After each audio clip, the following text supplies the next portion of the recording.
Tournament preview with Chris Muller. We're going to talk about today's game against Arkansas and whether or not they're going to call the cops in the middle of the game. We're going to talk about all of that. But first, I want to put out to former players for Ole Miss football. I'm doing previews in mid-June, mid-July, that time frame, about Ole Miss football, and I would like your perspective.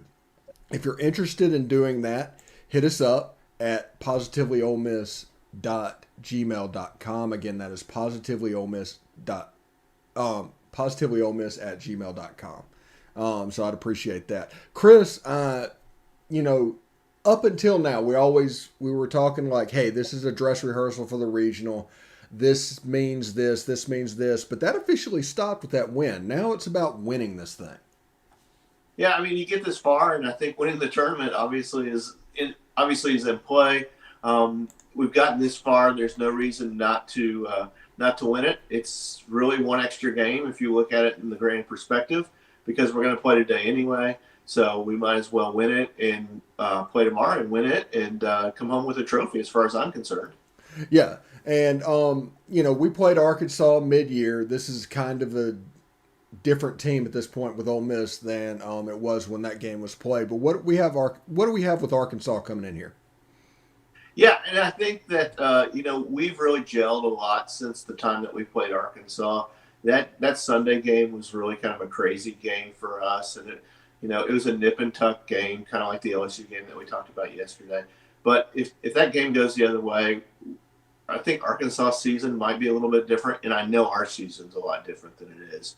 Um, we probably would have been number one after that week. Who knows what would have happened after that? But I'm still excited about where we are. I'm still excited about the opportunity today to play Arkansas and to kind of show those guys where we're at and to take their best punch and see where it lands and go from there. They are the number one ranked team in the country, and they're for a good reason. They've swept, not swept, but they've taken every SEC series that they've played. They went 22-8 in the conference, and overall they're 42-10. And that was obviously before the tournament started. So they've got a couple more wins since then. During the tournament, they defeated Georgia on Wednesday, 11-2. So kind of a runaway game there. And then on Thursday, they defeated Vanderbilt 6-4. So they've had a pretty easy run. And actually, if you look at the four remaining teams in the tournament, we've played four, obviously. Tennessee and Florida have both played three each, and Arkansas has only played two. So really, they've saved their pitching quite a bit to be able to do a lot of different things than the rest of us, including Florida and Tennessee, would be able to do today. All right, well, let's get into pitching since they saved it. Who are you looking at hitting the hill today? For Arkansas, it's going to be Caleb Bolden.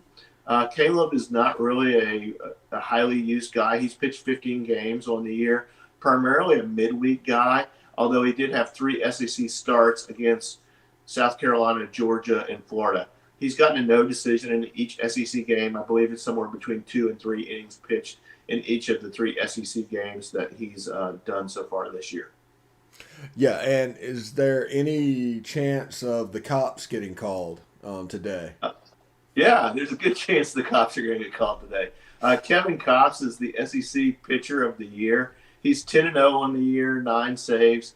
He's an absolute shutdown pitcher, and if he gets into the game, as if those of us that stayed up late the other night and watched Arkansas and Vanderbilt, he shut Vanderbilt absolutely down and really didn't give them much of a chance. It looked like their batters were guessing on pitches and waving at pitches and all kinds of other stuff. But, he's earned that SEC Pitcher of the Year honor. He's got 102 strikeouts and 63 innings pitched. So really, when he gets in there, he's going to have people just dancing all over the place, swinging at pitches that they shouldn't. His batting average against is 151, so he's really limiting hits as well. So if the cops get called, I'm not going to say we're in trouble, but it's going to be an uphill battle for us. Usually Arkansas puts them in when they're up a run or two. And they did that in Oxford, I believe, on that Sunday game, if not any of the other games. So really, when Kevin Kopps gets in the game, it's Arkansas is really confident in his ability to shut it down. Yeah, and one thing that I've always noticed all season with Arkansas is how relentless their lineup is. They're always coming. There's no holes in this lineup. What do you see in this batting order?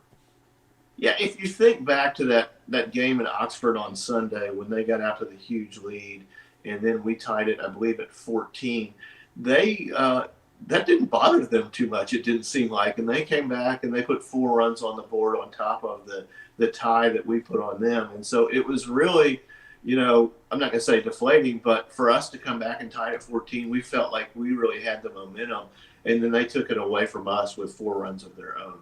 From a lineup perspective, they can score, like I said, runs in bunches. They scored 11 runs in 2 innings on us in that Sunday game in Oxford. The two guys that I'm looking at from a hitting perspective are their second baseman, Robert Moore. He's hit 13 home runs and 46 RBIs on the year, and their center fielder, Christian Franklin. Franklin's got 12 home runs and 50 RBIs. They did sustain a significant injury for them on Wednesday when first baseman Brady Slavens rolled his ankle at first base. If anybody saw that, or if you see a replay of it, I'm sure they're going to show it again today.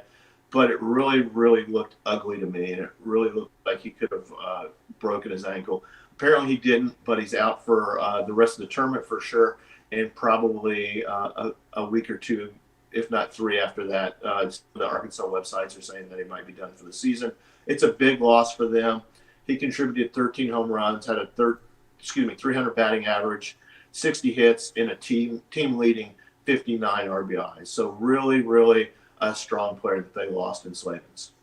All right, now the question that's on everybody's mind. We've waited 5 or 6 minutes to get to it, but the question that's on everybody's mind: who are the Rebels going to run out there? Yeah, Brad Henderson last night on Parrish Alford's Facebook page dropped the knowledge that Cody Adcock will be starting today.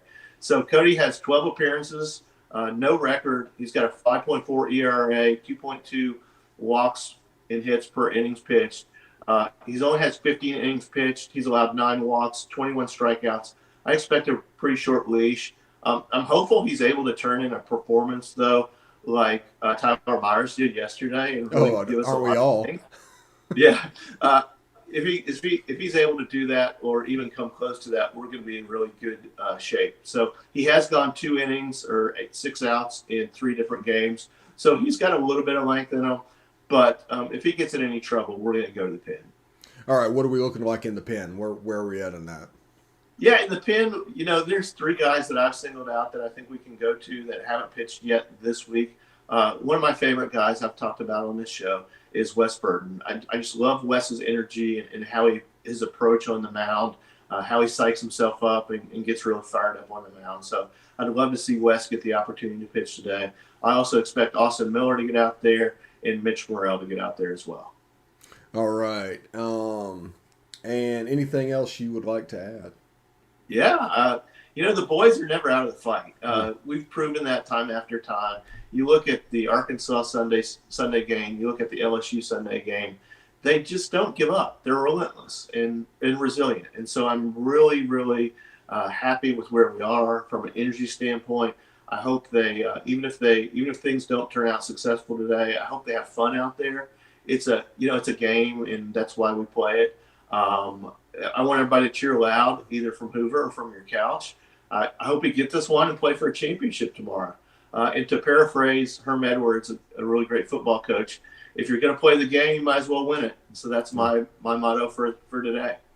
Yeah, it's going to be a big game, and this baseball team, for better or for worse, has played to the level of their competition. So this is in this position, and we can deal with the championship game if we get there. But from this position, is probably a good thing it's Arkansas and not somebody like A&M or LSU down the list. Yeah, and the other good thing is that it's single elimination, so we don't have to beat Arkansas twice. All we have to do is beat them once, and absolutely, on any given day, any team can beat any other team in the SEC, as we've seen time after time this season. I can give you a number of examples. Missouri, Mississippi State would be a primary example of on any given day, a team can beat anybody else.